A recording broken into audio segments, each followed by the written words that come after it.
All right. Welcome everyone to this teacher conversation about physical pain.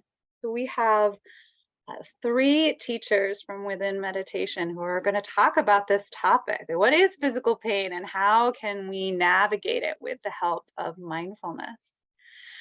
Before we launch into the conversation, we're going to help ourselves really come into the present moment and tune into what is underneath this topic with a meditation. And Tasha, would you like to lead us in that? Yes, thank you. Um, so my name's Tasha Brown, and I'm going to be guiding us through a meditation that is actually centered around the sensation of pain. And I'm taking it loosely from a practice that I've used many, many times in my life from this book, Outsmart Your Pain by Christiana Wolf. And she's a mindfulness teacher in the US. She's originally from Germany, and she's also a PhD in gynecology. Um, so I invite you just to first get comfortable. Make some small adjustments to your body if you need to allow to be in as relaxed a position as you can. And you might close your eyes to really go within, or it might feel right to you to just kind of gaze at a point on the wall or on the floor, just very softly.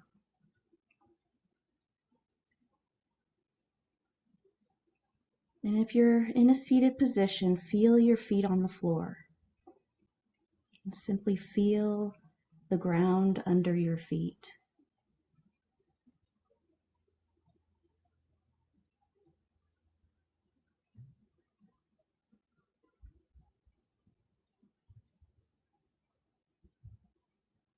Noticing as well where your bottom perhaps touches your cushion or chair. Maybe your back is against the back of the chair.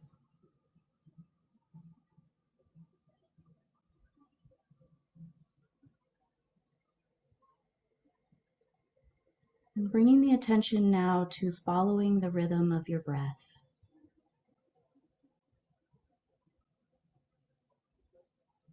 Just noticing how your breath is right now without changing it, without trying to control it. Maybe it's slow, maybe it's fast, maybe shallow or deep. Just letting it be however it is.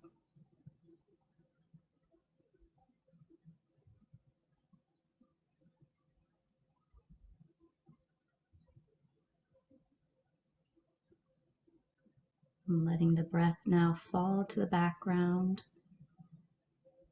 ever present.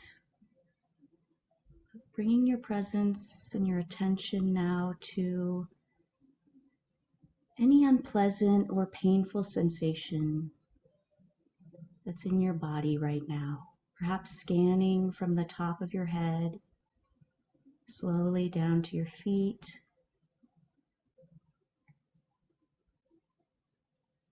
Maybe there's just one area, maybe there's several.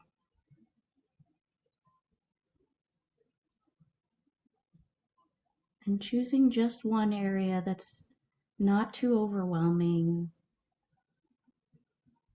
that feels like it's okay to work with today.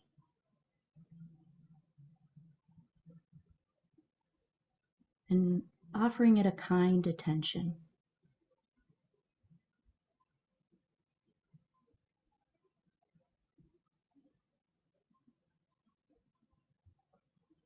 Really noticing the sensations that are produced by the pain. Maybe a dullness, maybe a soreness, maybe a burning or tingling. Really getting curious about that sensation. or sensations.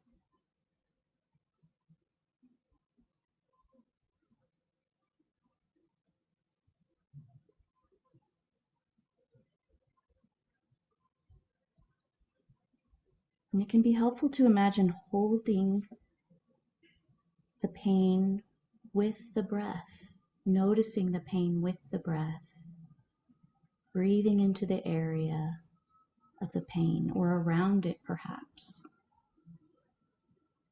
as if you're holding it in awareness, surrounding it with awareness.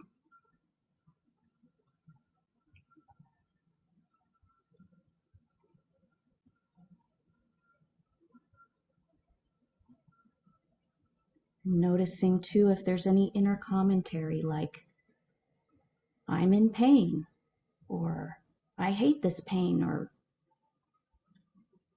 this is not enjoyable, or anything similar. If there's anything present, letting that go for the moment and seeing what happens if you name what you're experiencing with a friendly, non-judgmental tone. Something like, this is a moment of pain. This is what pain feels like right now in this body.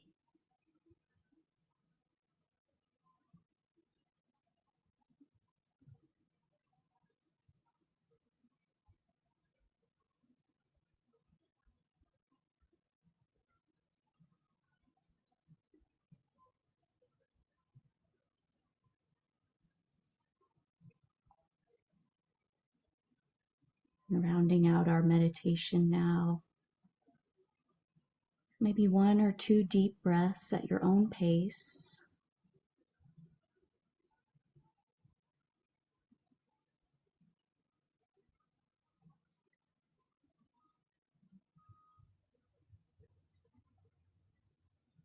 And as you do, contemplating the idea that human beings experience pain.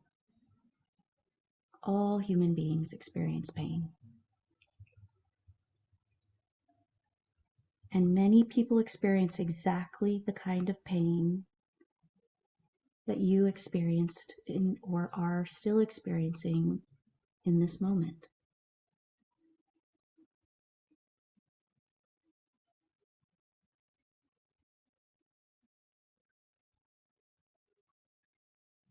And now coming back to the room by slowly opening your eyes, perhaps moving your body again or stretching.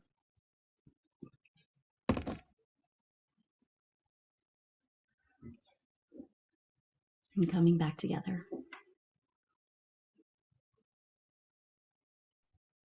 Thank you, Tasha. Yeah.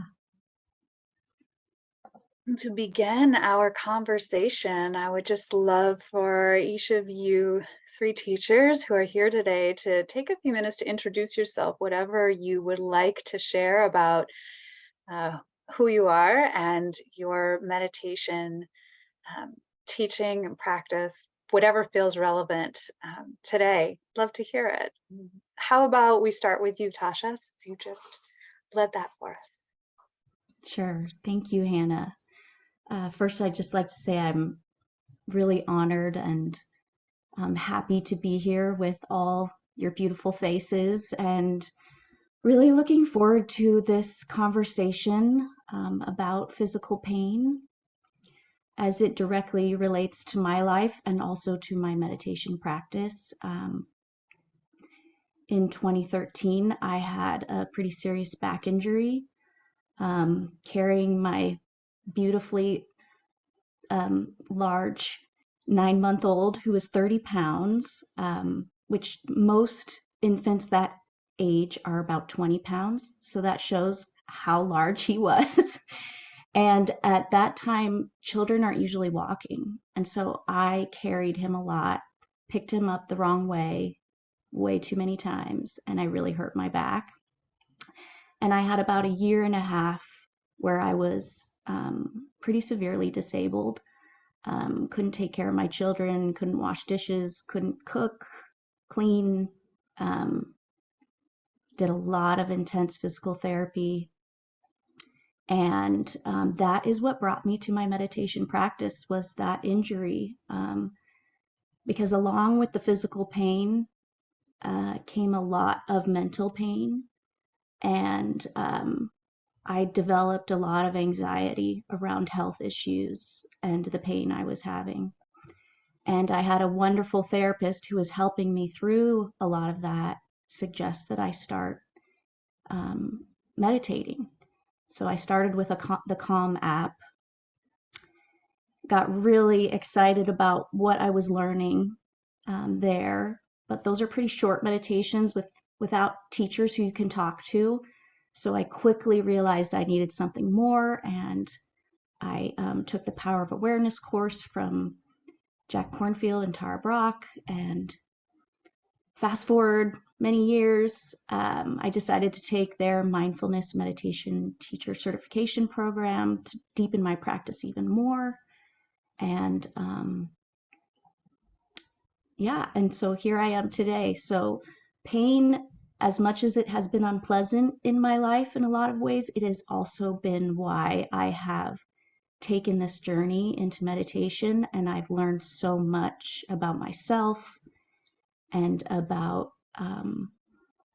what comes along with pain, and what we can learn from all those sensations, and what we can learn about our brains and our emotions and the stories we tell ourselves. So that's a little bit about me and my background, and how this topic means so much to me, and the experiences I've had. Thank you, Tasha. Mhm. How about you, Kellie? Hello, everyone. Again, my name is Kellie. Adjust my camera just a bit so my head's not cut off there, but my name is Kellie, and many of you know that I've overcome tremendously this dance that I would have with anxiety. Anxiety has taken a lot in my life, or I've experienced anxiety a lot in my life. But I'm in a much better place now than I was maybe 6 or 7 years ago. It doesn't navigate my life.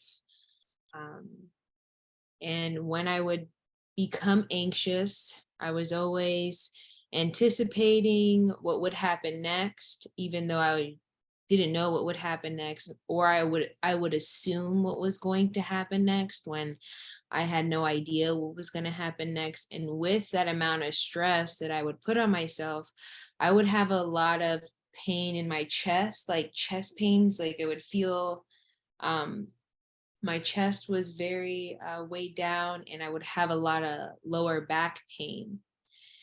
And at first, I never thought that the anxiety was contributing to my pain. I just thought that, oh, I'm stretching wrong at the gym. I'm quite active. I hike a lot. So I always just really thought like, oh, I'm hiking too much. The altitude is so high. I went through that phase where I'm like, okay, maybe I'm hiking too fast, too high, and that's why my chest hurts. And maybe I'm going uphill so much, my back feels blown out all the time.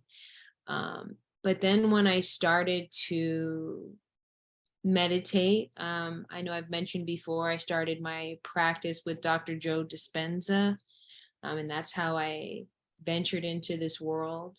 I started to notice that as I would meditate and move my attention away from these anxious thoughts, that little by little, I'm like, wow, I don't have this chest pain, but I did work out, I did hike, so I don't know where the chest pain went. I don't know where the back pain went.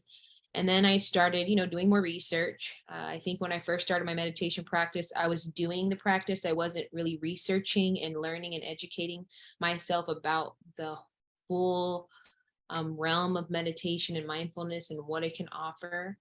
And then I started to correlate the two, like, okay, well, I'm pretty sure that meditation and mindfulness is contributing to less pain. Um, as my anxiety reduces. So over COVID, I had, me and many people, and I've mentioned this before also, um, obviously anxiety swept the nation. Many people thought they were doomed. People thought they were going to die, all these things. I was one of them. And all of my family lives in North Carolina. So I was very isolated and I was very alone. And I thought that my anxiety that I was building up, I thought I was getting ready to hospitalize myself. Honestly, I thought I was going to die, and I felt that I couldn't control it. And it didn't help that everyone was feeling that, right? So I didn't just feel the anxiety within myself. I was feeling the anxiety that everybody was feeling around me. And I'm sure that's what other people were going through too at that time, since it was such an unpredictable and um, challenging time. And I mean, it still is for people. There are still people who are very scared, and there's still people that still stay in their house that I know. Um, so that's why I chose meditation and anxiety. And the reason why I wanted to participate today in this chat was because um, I'm pregnant now, and I am experiencing pain in my body that I haven't felt before. I feel like my body is changing, I'm creating, and I felt that with this discussion, I'm going to have the opportunity to discover something about maybe how I can better navigate some of the pain that I've been experiencing and leaning into it more. I know that when I think about birth and delivery lately, even though it's in the future, I shouldn't be there because I'm not there. I've just been thinking about how painful this experience is, or what's going to happen. So that's just a little bit about me, my journey with anxiety, pain, and just kind of where I'm at right now in my life. Thank you, Kelly. I'm really glad you're here. What about you, Kim? I love this topic. My experience is a little bit different. It involves a sea urchin. And also, I had this experience of being sick while I was on vacation, and my mindfulness and meditation practice, I feel like it really helped me in a very real way navigate that situation. But in terms of brief background, I serendipitously met my meditation teacher over 10 years ago. And that's how I learned. I learned in a group. I learned with live people where we were practicing together and talking about our experience. And it's so interesting because you can have a room full of people meditating together, and every single person is having their own individual experience, and being able to talk about it and share about it and ask questions really got me into mindfulness. And so I still know that teacher. We still meet in a group like once a month. And so I love being a part of this community, and so much of what we get to do around let's meditate in community, let's meditate together. And I'll include anyone, watching this replay, like we're all connected through this practice and by sharing it together. And I have just found mindfulness to be such a valuable perspective and practice and tool set in my own life. And I do coaching now, so also with a lot of my clients. But the topic of physical pain and when Hannah, you mentioned this, I thought, oh, I have to come because I really want to tell the story about the sea urchin because it was such a significant moment. And I will also say, because I had to go to the dentist recently, for anyone who has anxiety or physical pain around dental work, meditation has been invaluable for me, just for the regular stuff, just, the scraping, it drives me up the wall. But mindfulness and meditation has really given me something I can do in a very real way that helps me meet the moment with a lot less fear and resistance and struggle. Yes. So that's another thing we can talk about. Thank you, Kim. I think we have to start with the story of the sea urchin, because now I, I just want to know. Yeah. Okay.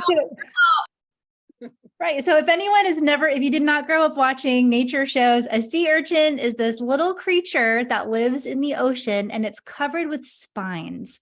And they're often quite beautiful, this really rich, like purpley color. And I was in the Caribbean and I was swimming along, and I wasn't even that deep in the water, but I felt something against my foot. I'm like, oh, that was weird. Maybe I hit a rock or something. And as I kept swimming, this feeling of discomfort started to increase. It started to get warm. It started to get sharp. I'm like, oh, I think maybe I injured myself. Like, this doesn't feel right.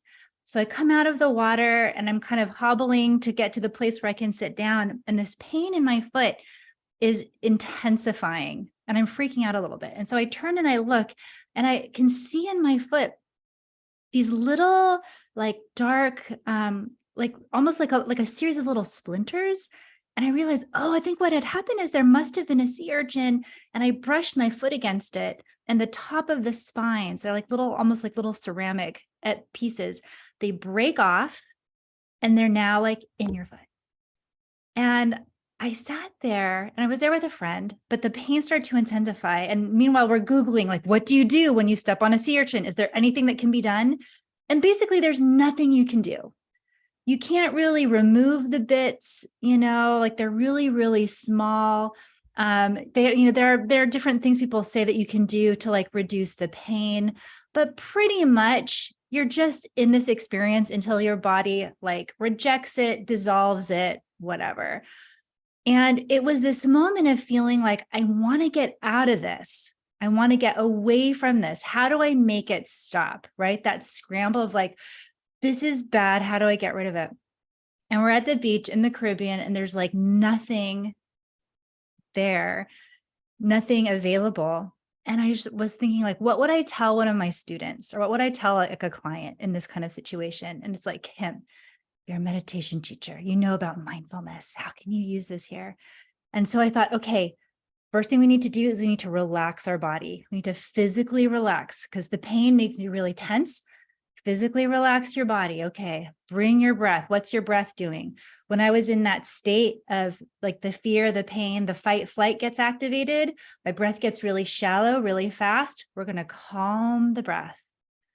We're just going to slow things down. Okay, curiosity. How can I get curious about what am I experiencing right now? How can I move towards this experience, even though it's uncomfortable? What is it like?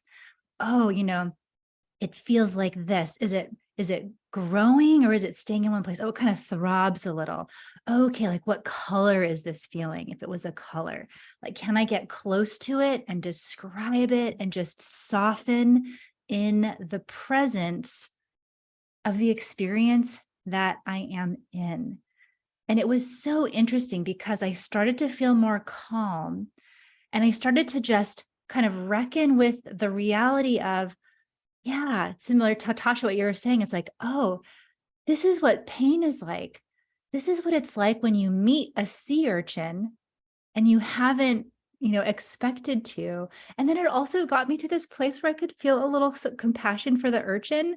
Because I thought, he's just being a sea urchin in the ocean. He didn't want some lady like stepping on him. I hope he's okay. Like, it really helped, both to take out the self-judgment. Oh, I should have had goggles. I should have been looking. I should have prevented this. And it really just brought me into the moment of, this is what I'm experiencing right now. I'm not going to die, right? Like Google tells me that this will not kill me. This is deeply uncomfortable. I'm going to be okay. And getting closer to it and softening with it and bringing that curiosity to it helped me tremendously in being able to move through that discomfort. So my hope is that no one ever has to encounter a sea urchin in that way, because it's not the most enjoyable experience. But if you do, right, because there are lots of things that happen in our lives that are not the most enjoyable experience and can render intense and unexpected physical pain. But being able to use these really simple practices of, can I get present with this? Can I be curious about it? Can I soften in the face of this and be really compassionate to myself in this moment? Really helped. That is my story. I love that, Kim. Thank you. Thank you. What's really coming up for me as you share that story is how much of experiencing physical pain is the story that we build around it. Because basically you changed your story about, being often when we experience physical pain, we go straight into why me, or the self-blame, or all of these stories that intensify it, that make it worse, even as we think we're trying to run away from it, but it's making it worse. So I'd love to hear more thoughts from the rest of you about sort of what's going on in our heads and our bodies when we experience physical pain, and how, like the examples you were offering, Kim, about ways that we can shift that experience. I can say that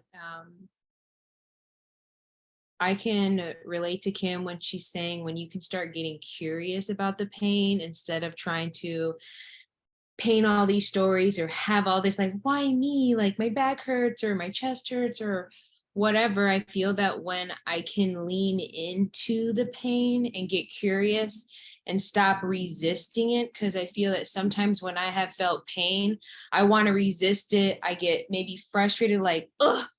But again, when I do get curious and I do lean into the resistance, I do feel that you do have these discoveries. The way that I'm viewing the story that I've been telling myself changes. And one thing that really helps me is that oftentimes, whenever I've experienced any pain, from heartbreak to me tearing my ACL, when I remember that oftentimes the pain is very temporary, for me personally, I know everyone's life experience is different, but for me personally, I've never had a pain that's lasted every single day of my life, every second of my life. I have not experienced that.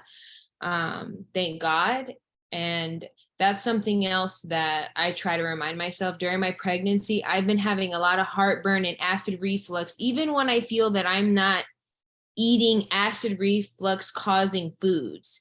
And it's very painful, it's very uncomfortable, and I just find it very unpleasant. But then I start leaning into, okay, tomorrow when you wake up, you're going to be fine. So why don't you just go ahead and lean into that discomfort, go ahead and lay down or sit up, because they say with acid reflux, you should sit up for a little bit before you lay down, and move my attention away from this temporary pain, because I know every single morning when I wake up, it's over and I'm feeling fine. I do my meditation and I'm having a good day. So that's just something I wanted to throw in there and to piggyback up on Kim. Yeah, and I appreciate what you both have said. And especially talking about those kinds of pains that can come and go. And I think in both of your examples, for Kim, it was the urchin, and for Kellie, these pains you're having being pregnant, you have in your mind that they are going to probably go away. So that can be a really helpful way to be with what is right now, because you know it probably won't be there in a few days, maybe. Where it's gotten tricky for me is that I do have chronic pain from my back still. I also have fibromyalgia that the doctors think came from my back injury. So I have chronic pain with that as well. And what I have found is, going back to the stories are so still important, even when the pain might be there for a long time. Because the stories bring about, and I think it's 3 different things are happening all at once. I'm feeling the pain. I'm having all these thoughts around the pain and stories about the pain. And those stories are actually causing a lot of emotions and feelings to come up. So for me, with my issues, especially if I think back to the beginning when uh, I'll shift to just the fibromyalgia right now. I had so many symptoms happening that the doctors had no clue what was going on with me. And so it was very easy to focus on the future and be really concerned about what my future looked like. If I would ever not have this pain again, if I had maybe a brain tumor, if I had MS, I had doctors telling me all sorts of scary things that might be happening to me. And that brought on all these emotional responses. So, without even knowing the answer yet, I was having grief about maybe I'll never get to do XYZ again. Maybe um, maybe I'll die. I mean, I had so much pain and grief emotionally that went along with the physical pain. And what I came to, there's so many things to unpack here, but the way that mindfulness really infused into that whole experience for me was it attached to each piece. It helped me sit with the pain itself and the unpleasantness of the pain and notice when I could sit with it and when it was okay. It also helped me learn in some of these meditations I've done, it helped me learn how to shift my attention away from the pain to a part of my body that has no pain. So, how to give my mind a brief or a long time to be away from the pain. So, I could go to my earlobe, I could go to my toe, I could go to a part of my body that's not feeling any pain. It actually did give me relief. It gave my brain some relief.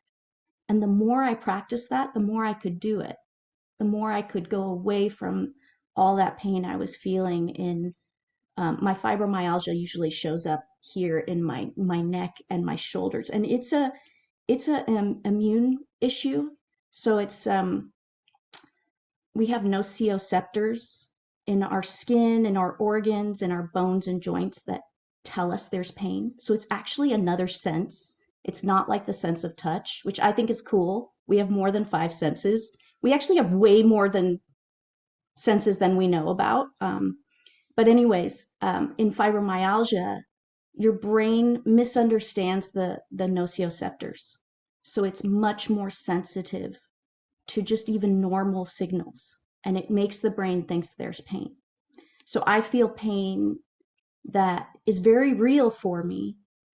However, doctors can't find it. They can't scan something and see why I would have that pain there, if that makes sense. So anyways, going back to mindfulness, it would help me with the pain itself,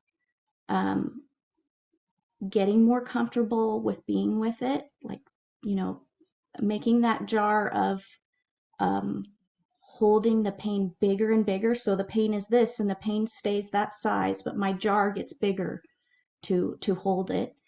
But then it also helped me so much, and I think this is even more important, with the stories.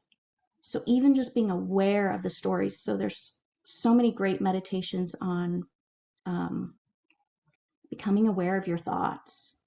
Um, uh, there's also great ways to journal about those stories, especially for anybody watching or anybody who's going to be watching on the video.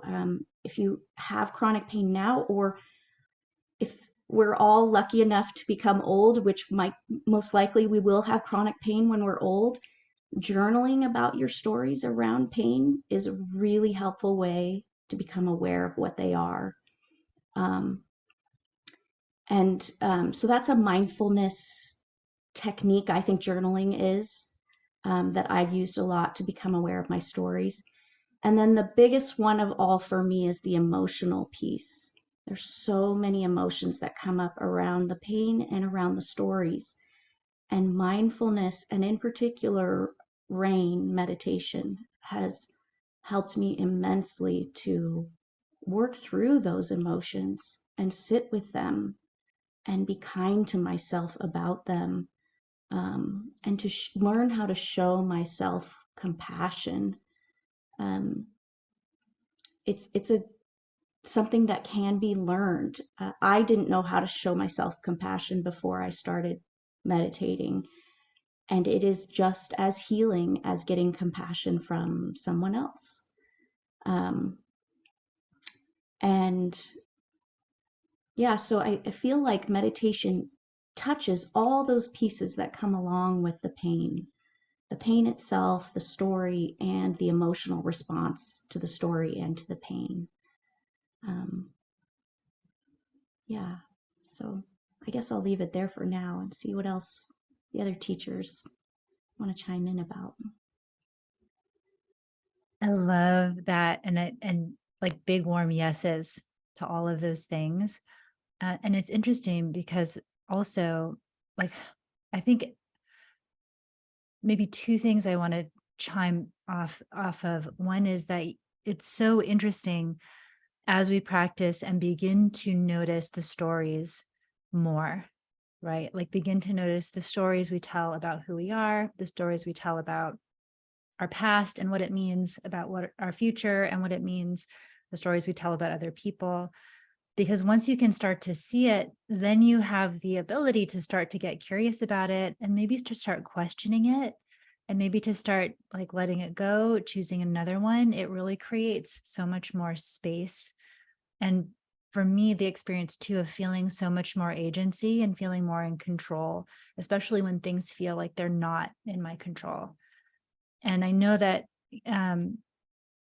like relationship too, to what are you experiencing in your physical body? There was a client I worked with once who also had fibromyalgia, and for her, it showed up most prominently in her hips. And she was having really intense hip pain. And so, like, what is the relationship you want to have in this experience? Like, what's the relationship in this moment? And as we were exploring it, she ended up starting to see it as kind of like this green butterfly. And she's like, oh, yeah, it kind of moves and it kind of goes here and goes here. And I can see it and be present with it and change this relationship to it. And also, like exactly to your point, it's like, where is there a place in your body where that butterfly isn't? Like, is there a place when you're not in pain, right? Like, yeah, is it your nose? Is it your eyebrow? Is it? And that skill of attention, which is so much of what our meditation practices are, regardless of the tradition, but where are you placing your attention and becoming aware of that, and then becoming more practiced in intentionally shifting that when you want to. And I guess maybe the last thought is just what's cool too, I think so much about this practice is that it isn't one size fits all. It's not like prescriptive in that way. And so coming at it knowing that there are so many different ways to use the tools in the practice, and that you can try one way, and if it doesn't work today, you can try a different one. If getting closer to it is not working, you can try an alternative, right? Like you actually have this really wonderful set of tools that you can learn to use. That's one thing that I also love about meditation, particularly being a newer teacher compared to some of my counterparts that have been teaching for 10 years or 15 years. I do like the aspect that there are multiple tools to approach something, because sometimes, let's say, maybe me leaning into the pain, maybe that might not work. Like Kim was just saying, maybe that's not working right now, but I do like that there's so many other ways to approach some of the things that we're overcoming, regardless if it's pain or something else. Or even what Tasha is saying about placing your attention on the toe or the ear, that's something that maybe I haven't even necessarily practiced within the last month. So it's like hearing it is like, okay, maybe tonight, if the acid reflux or if my back pain comes or if I have a big stomach ache, maybe I could try to place my attention somewhere else, even though I know that placing my attention somewhere else is very beneficial. So yeah, it's one thing that I like, and it's one thing that I like to tell students. I know I mentioned earlier that I shared the meditation studio information with my cohort. And one of the students was very particular, or not the students, my classmates, was very particular in, Kelly, oh, I'll go to your class. And instead of me saying, oh, come to my class, I said, I think what would be better for you is to look at all the different options that the studio offers and see what really works for you. Because maybe whatever I teach and the tool that I have, or whatever it is that I'm sharing, that might not necessarily be what you need in the time of your life. So I think that you should look at all the teachers, read their course description. I think that you should see what's out there, to see what works for you, because what works for me might not be working for you at that time in the context of the place that you're in your life. So that's just what I wanted to share. I do like that there's so many different ways to approach pain and other things in your life. And maybe what works today doesn't work tomorrow, but in my approach so far and in my life experience, it does seem that I have been able to discover something that works over time. I just want to piggyback on that, Kelly, because you made me think about how important it is, and how wonderful it is that mindfulness in my own life has made me more aware of when there's overwhelm, or when a practice actually isn't good for me to be using at that time. And especially around pain, it can be overwhelming, the sensations that come up around pain. And so it can be just as mindful to step out of a meditation, or to, make a turn and try something different when you're feeling overwhelmed. And it's wonderful that these practices can help us become more aware of what we need in the moment. I also wanted to just go back a little bit to that resistance piece, because I feel like that's the piece for me, in my experience, that with pain, that really created most of my suffering around the pain. There's a teacher called Shinzen Young. I don't know if any of you have heard of him. He came up with this great calculation for suffering with pain that really has helped me understand this piece with resistance and how important it is. So he says suffering equals pain times resistance. Resistance, you can always also say it's worry. So suffering equals pain times resistance. So say you have 10 units of pain. So I have 10 units of pain in my back today. I don't, by the way. My back feels great right now. But say I do have 10 units of pain in my back today. And if I have 10 units of worry as well, 10 units of resistance, and I multiply those, I've got 100 units of suffering. But say I do some mindfulness meditation, I do some, practice some of my mindfulness techniques, and I really allow the pain to be there. And I'm not resisting it, and I'm feeling more open to it and curious about it.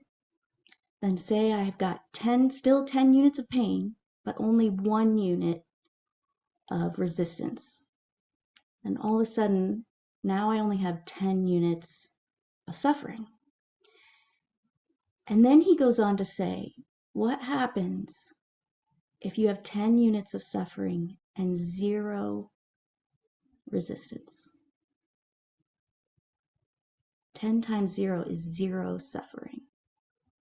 So he opens up this whole possibility, and I think so fascinating about our brains and the way we experience sensations in life, that we can still have unpleasant sensations, whether it be pain or emotion or anything we experience that might be unpleasant. And there's the possibility we can just sit with it with ease and have no suffering around it. And I just think that is such an inspiring way to think about this. Has inspired me because I deal with pain every day in some way or another. To know that I can hold it, and have that possibility. Now, I'm not always there, but I do get there sometimes because of these wonderful teachings. So I just feel like that resistance piece is so important to kind of circle. Because even going beyond just talking about physical pain, I feel like that's what happens with mental pain too. We often want to resist it. We want to get away from these unpleasant emotions. And that resistance is oftentimes causing much more suffering. Yeah, just wanted to bring. Oh, and one other thing, Kim, I wanted to tell you that my daughter, she also stepped on a sea urchin, and we Googled, and I don't know, it must have been way after when you Googled, because we put in how do you get rid of sea urchin spines, and we came up with a water and vinegar mixture. She stuck her foot in it, and it dissolved all the spines. So for next time, you can do that. I hope I never have to do that. I do too, but just in case. Thank you, all of you, for all of these reflections and inspiration. I want to make one thing that is springing to mind for me from everything we've talked about already is that a lot of my meditation practice developed when I was pregnant with my first son, and I definitely credit mindfulness for the ease I had in that pregnancy and that delivery, because of everything we're talking about in terms of how our relationship to physical pain. But in particular, the one thing I'll pull out of that I don't think we've touched on yet is that sometimes pain has a purpose. And that when we know that there's a purpose behind it, it makes it easier to not resist it. And in particular with pregnancy, the purpose is really obvious. You're like, oh, I'm creating billions of cells, or, oh, I'm trying to remove this body from my body, like whatever stage you're at in the pregnancy. But knowing that the pain is not there to hurt you, it is there for another purpose, can also help with shifting that relationship with pain, and to different degrees depending on what the purpose is. Obviously, like in my experience, the carrying the child and delivering the child was one of the easiest types of pain to deal with in that sense, because it was so obvious. Well, yes, I want this child, like I want this child to grow and be delivered and so forth. And so that was really helpful for me when I was going through that.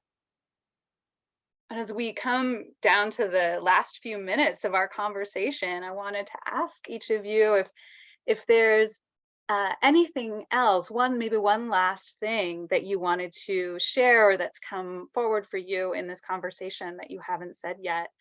I would love it if you would share that, and also share how people can meditate with you, learn from you more when you teach, or anything else you'd like to share about how you share your teachings. So whoever would like to begin, chime in. I guess I'll start. I think I'll just start with how to sit with me right now, or how to meditate with me. Right now, I'm talking with Hannah about offering a regular class at Within. I am already signed up to do some Sundays during the summer, and those will be on the third Sunday of the month. Thank you, Hannah. Trying to make sure I'm getting it right. I'm doing those at 9:15, I believe is the time, Pacific Standard Time. And I'd also eventually like to offer a regular rain meditation at Within if it makes sense, but that's still in the works. I also offer meditations to people who live in Washington State in person. And I work with several different studios to do that. So if you live in Washington State, come find me. And I guess I would just like to leave you with, I have a quote from Jon Kabat-Zinn that really means a lot to me that I thought I would share. It's pretty short, but it packs a punch. Right now, as long as you are breathing, there is more right with your body than wrong with it. And that's Jon Kabat-Zinn. And the only other thing I'd like to leave you all with is not knowing your story, Kylie, or not knowing today even what Kim or Hannah, or Kelly, exactly what you're feeling in your bodies today, or anybody who's watching. If you're feeling pain today, I'm just wishing all of you to be free of that pain and suffering that can accompany it. And also that you could have a more easeful relationship with pain when it shows up in your life, either today or in the future. So really wishing that for all of you. Yeah, just putting that out there. And thank you so much for this conversation and for this time together. For me, what I want to share in terms of how to work with me, I'm not currently on the regular schedule, but I do have some ideas. So I might message Hannah later with some ideas about what that might look like, especially for summer. And I also have a book called Every Day, Meeting Life in a Mindful Way. And it's like a series of like these little short sections. And the idea is you can just pick it up, like spin to a section, get one little sip, and kind of go about your day. So if that is a fun thing for you, then you can get that on Amazon. And the other place where I teach regularly is on my podcast, which is really about work. And like how to be a human who works with other humans. So that's the New Manager podcast. And if you feel like you're experiencing emotional pain because of work situations and, all of that, like that's a resource that's readily available to you. And then finally, like pain isn't fun, but is also part of the human experience. And so learning to be in relationship with it and bringing mindfulness into that is so helpful. So that's what I would like to leave you with. And as for me, I teach only at Within at 12 o'clock on Mondays. For any of you listening, the class that I'm currently teaching now is about self-acceptance and just really accepting where you're at, flaws and all. And if I could leave, I guess after Kim said what she said, what got brought to my attention was pain is a part of growing pains. And as I've gotten older, I always knew what my parents meant, I guess. Like, oh, when you get older, you're going to have all these growing pains that you never had before. And now that I'm older, like I knew it in my mind, but I guess I never felt it in my body what these growing pains are. And it could be a physical pain or it could be a mental pain. But just to piggyback off of what Tasha has shared, is that there's so many different tools to lean into the pain, maybe move your attention away from the pain, but to not be discouraged in your approach to pain, and put yourself out there and see what you can uncover with pain, because I do believe, like Kim said, that it is a human experience, and I don't believe anyone on earth will experience life without some sort of pain. And I think that when we can remember that, we can remember that we're not alone, and we can remember that we can still push forward with either physical emotional or mental pain. And that's where I will leave my thoughts on that. Thank you so much. All three of you for sharing so much of yourselves and so many beautiful teachings during this conversation. Really appreciate having you here. And I'll just close with a couple of words about Within and what we have coming up. So hopefully we're going to have all three of you on the schedule on a regular basis before long. But we do have classes 7 days a week online via Zoom. And increasingly, we're trying to get people together in person to do deeper work, to go on retreats together. We just held a retreat last weekend in the San Francisco Bay Area, and I got to go, and it was amazing. I was so glad that we did it, and I can't wait to do more of them. We have a very special retreat coming up in June, where one of our teachers, Devin Pipers, is leading a week-long retreat in Mexico, which will take you out of the everyday in more ways than one. That will be the next big one. And then we've got some more planned for later in the summer and into the fall. So you can always find out more about what's coming up on our website. And we hope to have you join us for future conversations and classes and retreats. But thank you all so much for being here today, being a part of this.